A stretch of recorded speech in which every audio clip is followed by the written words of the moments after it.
So hi guys, welcome back to my channel and I'm back again with another really interesting coding interview question video. But before saying anything guys, thank you so much everyone for giving me 100 subscribers and thank you so much for all your support guys, and this really encourages me to keep making this educational content and keep learning myself as well and teach you as well. So thank you so much guys. And now let's start with the video introduction as always. So this is one of the top interview questions asked in LeetCode, and it is one of the easy level question list. Today we are going to solve it right here in this video guys.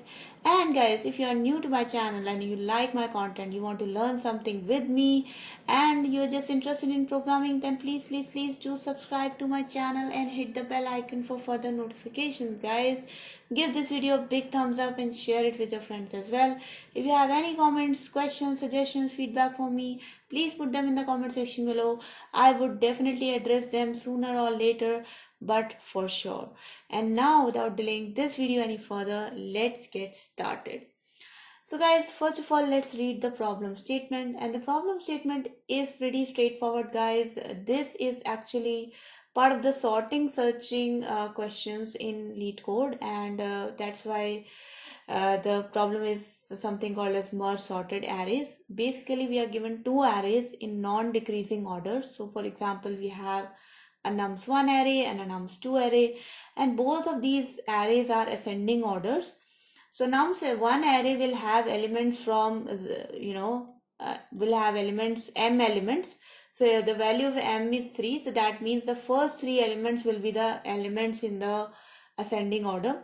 And for nums2 it will have in total only n, that means all the n elements will be in the ascending order. And what we have to do, we have to merge these two arrays such that we can create the nums1 array again, or we can just make the nums1 array, incorporate the nums2 array such that both are sorted. Okay, so for example, I have to merge this nums1 array into nums2 array, and if I merge this, then all these trailing zeros 0 0 0 will actually be replaced by some numbers, and finally my nums1 array will become a complete ascending order array which will have its own elements as well as elements of nums2. So I hope the problem is clear to you guys. There are some other examples as well. For example, if nums2 array is empty and nums1 is having some element, then simply we are just going to return nums1.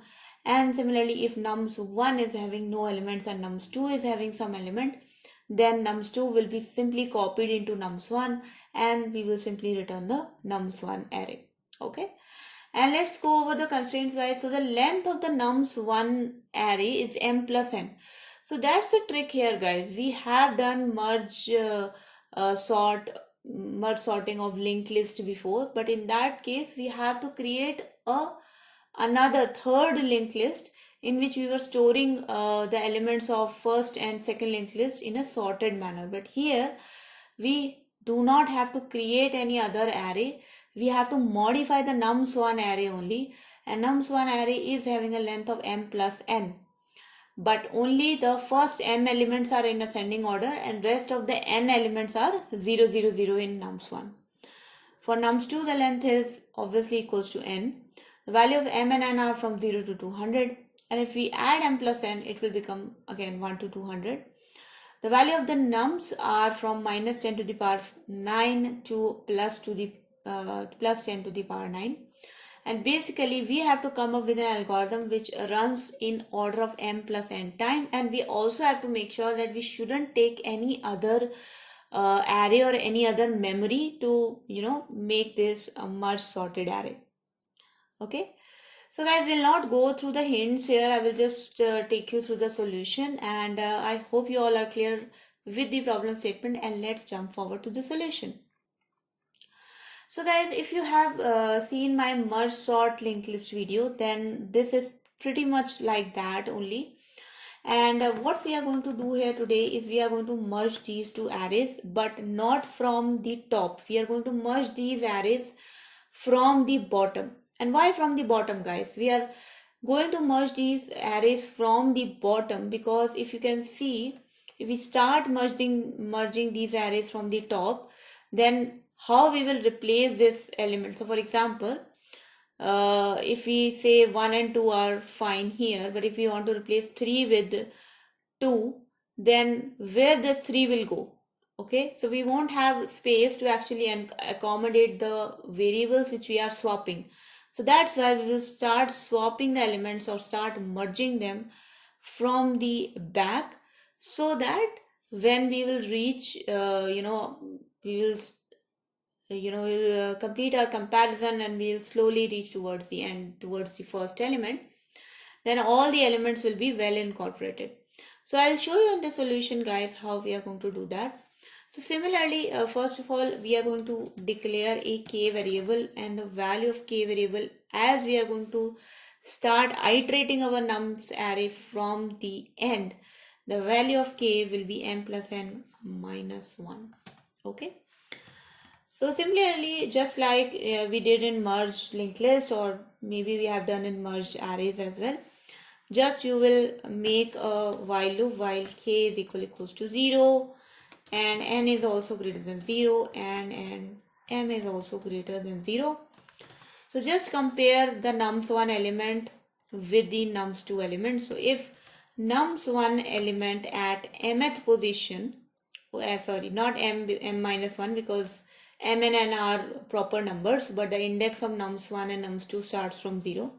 So if nums1 at m minus 1th position is greater than nums2 at n minus 1th position, then we will put the bigger element in the kth position.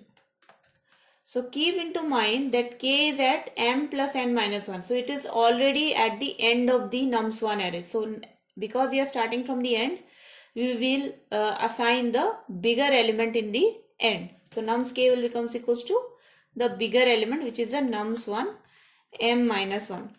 And because we have assigned the nums1 element, so we will decrease its indexing m to m minus 1. But we will keep the nums2 element or the nums2 index n at the same position, because nums2 element is not assigned.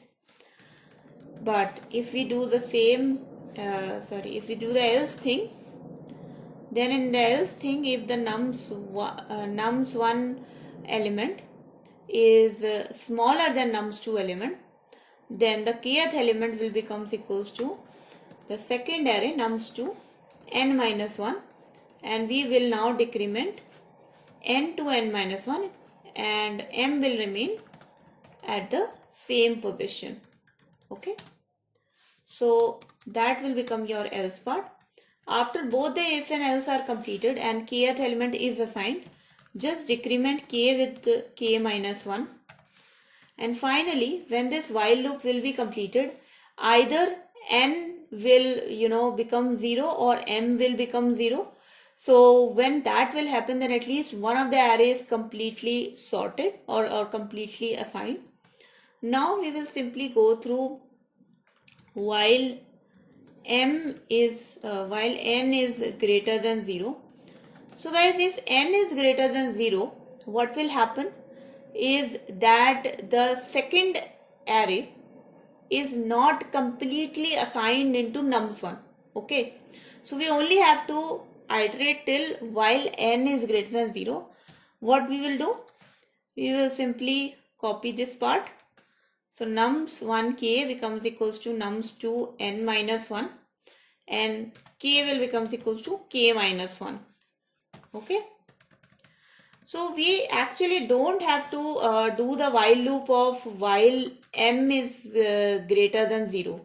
Why? Because guys, m is the index of nums1. So m is kind of traversing the nums1 array, and if we already know, nums1 array is already in ascending order. Okay, so if we have replaced all the zeros in the nums1 array, then it is pretty much sorted that this is going to be fine. So we shouldn't have to make sure that while m is greater than 0, because nums1 array is already assigned to nums1. Okay, let me just show you if it's not clear to you. So ideally, in case of merge sorting, what we will be doing? We will be doing while m is greater than 0. So nums1 k will becomes equals to nums1 m minus 1, and m will be decremented and k will be decremented, right? But guys, we are just assigning nums1 value to nums1 value, okay? And pretty much if we have completed this while loop, this value is already assigned to our nums1. So we don't have to actually make this while loop. We can just simply only do until n is greater than 0. And once that is completed, guys, our nums1 array is pretty much modified to include all the arrays, to include both the arrays. And you can see, guys, that my answer also matches my expected answer. So now I will submit this code, guys, and see if this actually works or not. And it works, and my submission result is also accepted, guys. You can see all the test cases are passed. The runtime is fine. The memory distribution is also fine. So that was a video, guys. I hope you guys enjoyed this video. You learned something from it, and hopefully your coding practice has become a little bit better. So guys, again I request you to please do subscribe to my channel. I'm sorry, my fumbling. And if you have already subscribed, then please do give this video a big thumbs up and share it with your friends as well. If you have any comments, suggestions, feedback, questions, please put them in the comment section below. I make videos in this channel every day from Monday to Friday. And thank you so much for watching, guys, and thank you so much for subscribing and giving me so much support. And I'll see you guys next time. Thank you so much. Bye bye.